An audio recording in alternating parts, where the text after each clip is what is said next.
নমস্কার বন্ধুরা, ঝর্ণার বাঙালিয়ানায় সবাইকে স্বাগতম জানাচ্ছি। বন্ধুরা, আমি একটা ইলিশ মাছ নিয়েছি। আজকে আপনাদের সাথে সরিষা ইলিশ শেয়ার করব।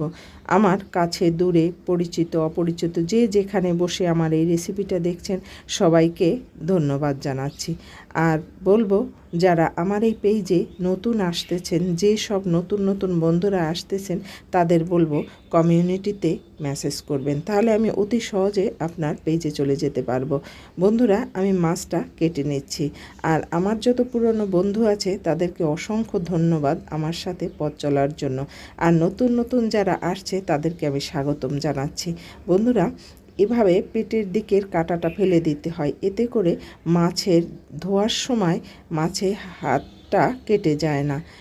ওই ইলিশ মাছের যে নিচের দিকে যে কাঁটাটা থাকে সেটা খুব ধারালো থাকে, একেবারে ব্লেডের মতো, হাতে লাগলে কেটে যেতে পারে। তাই আপনি যদি ওভাবে কেটে নেন তাহলে কিন্তু খুব ভালো হয়।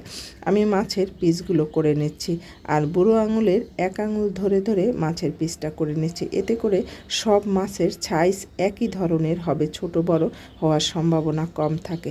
এভাবে করে কেটে নিতে হয়। আমি পুরো মাছটা ইলিশ আমি এভাবে করেই কেটে নিচ্ছি।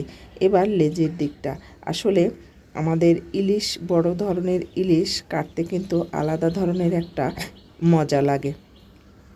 ইলিশ মাছ কাটা কিন্তু খুব সহজ, আর যে কোনো দিন কাটেনি সেও কিন্তু অনায়াসে কেটে নিতে পারবে।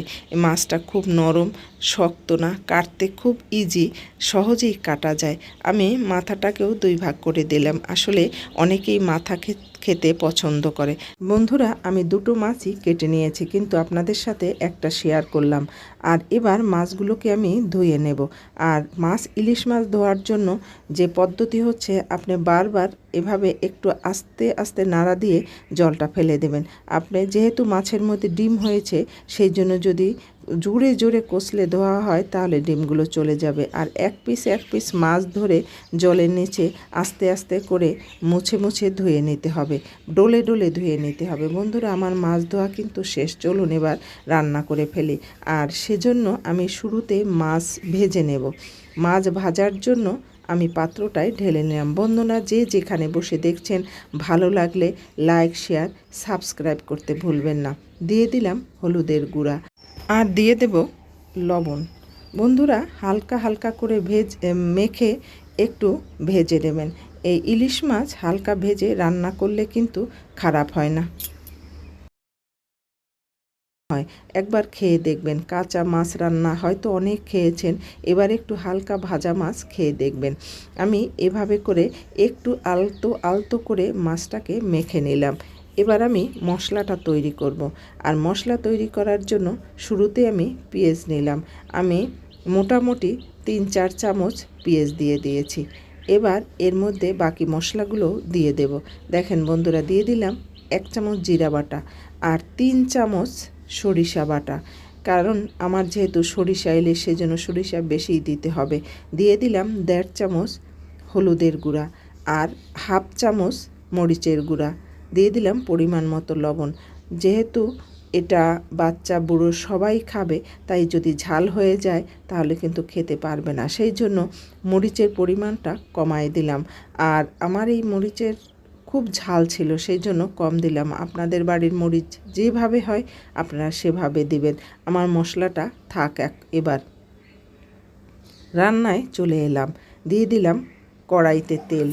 এবার মাছগুলো কিন্তু ভেজে নেব, তবে বেশি না, দেওয়ার সাথে সাথে উল্টে দেব, আর উল্টে দেওয়ার সাথে সাথেই তুলে নেব। এইটুকুই, মাছ ভাজবো না, আসলে তেলে দেব, উল্টে দেব। ঠিক এইভাবে করে মাছগুলো ভেজে নিতে হবে।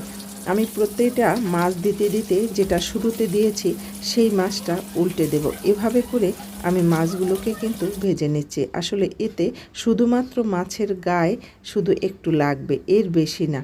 এর বেশি ভাজতে গেলে মাছ কড়া হয়ে যাবে, তখন আর মাছ ভালো লাগবে না। তাই একটু এভাবে করে ভেজে ভেজে রান্না করে খেয়ে দেখবেন। এভাবে করে রান্না করলে মাছ একেবারে মোমের মতো গলে যায়, আর আলাদা একটা স্বাদও লাগে। বন্ধুরা, এভাবে করে আপনারা ভেজে খেয়ে দেখবেন। যে যেখানে বসে দেখছেন সবাইকে বলবো, আসলে একটা লাইক দিবেন, কমেন্ট করবেন, কি ভালো লাগলো, আপনার কেমন লাগলো এই রান্নাটা, আসলে আমার রান্নাটা আরও কি হলে ভালো হতো, একটু যদি কমেন্ট করেন তাহলে আমার খুব ভালো লাগবে।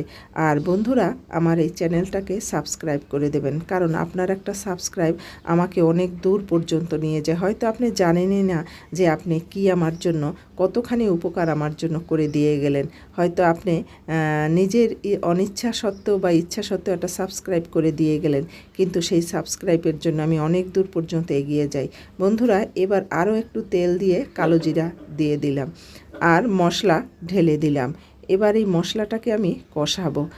মশলা কিন্তু আমি অন্তত 10 মিনিট মাখায় রেখেছিলাম। এভাবে করে মাখায় রাখলে খুব ভালো হয়। রান্নার আগেই মশলা তৈরি করে রাখবেন বন্ধুরা। আর মশলা কষানো হয়ে গেছে। আমি কি করে বুঝবো? তালের মতো যখন ফুটবে বুঝবেন তখন মশলা হয়েছে। আর একটু গন্ধ নিয়ে দেখবেন কাঁচা কাঁচা গন্ধ আসছে কিনা। আমার মশলা হয়ে গেছে। এবার আমি দিয়ে দিলাম জল, তবে আমি গরম জল দিয়েছি। গরম জল দেওয়ারই চেষ্টা করবেন, এতে করে রান্না ভালো হবে।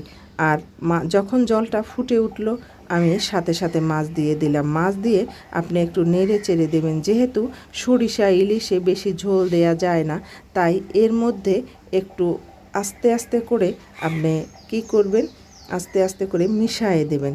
এভাবে করে ঝোলের মধ্যে যেন সব মাছগুলোই যায়, তা না হলে একটু উঁচুতে থাকলে সেই মাছটা সিদ্ধ হতে সময় লাগবে। তাই আস্তে আস্তে করে সব মাছগুলোকেই আপনি ঝোলের মধ্যে দিয়ে দিবেন। বন্ধুরা আমায় দিয়ে দিলাম কাঁচা মরিচ। এবার মাছ হতে থাক। আমার মাছ কিন্তু হয়ে গেছে। আর আপনারা যে যেখানে বসে দেখছেন আবারও বলবো, ভালো লাগলে লাইক শেয়ার সাবস্ক্রাইব করতে ভুলবেন না। আমার মাছ রান্না কিন্তু হয়ে গেল। সরিষা ইলিশ মাছ রান্না এত সহজ যা বলা যায় না। যে কেউ ছোট বড় সবাই রান্না করতে পারে। দেখেন আমার মাছ দেখতে কত সুন্দর হয়েছে, আর মাছ রান্নাও আমার দারুণ হয়েছে। কেন বললাম বন্ধুরা, আমি কিন্তু মাছ খেয়েছি, খেয়ে আপনাদের সাথে শেয়ার করছি। তাই আপনারা এভাবে রান্না করে খেয়ে দেখবেন। এই মাছ কত স্বাদ, দারুণ স্বাদ, দারুণ। আসলে ইলিশ মাছের স্বাদই আলাদা। ইলিশ মাছ যারা খায় তারাই বোঝে যে এ মাছের স্বাদ। আর যে একবার খেয়েছে একে ভুলতে পারে না, বারবার এর কাছে চলে যেতে হয়। যে যেখানে বসে দেখছেন সবাইকে বলবো অসংখ্য অসংখ্য ধন্যবাদ। ভালো লাগলে লাইক শেয়ার সাবস্ক্রাইব করতে ভুলবেন না। আর অবশ্যই আমার রেসিপিটা এতক্ষণ ভরে দেখলেন সেই জন্য অসংখ্য অসংখ্য ধন্যবাদ। ভালো থাকবেন, সুস্থ থাকবেন। আবার একটা নতুন রেসিপি নিয়ে আসবো।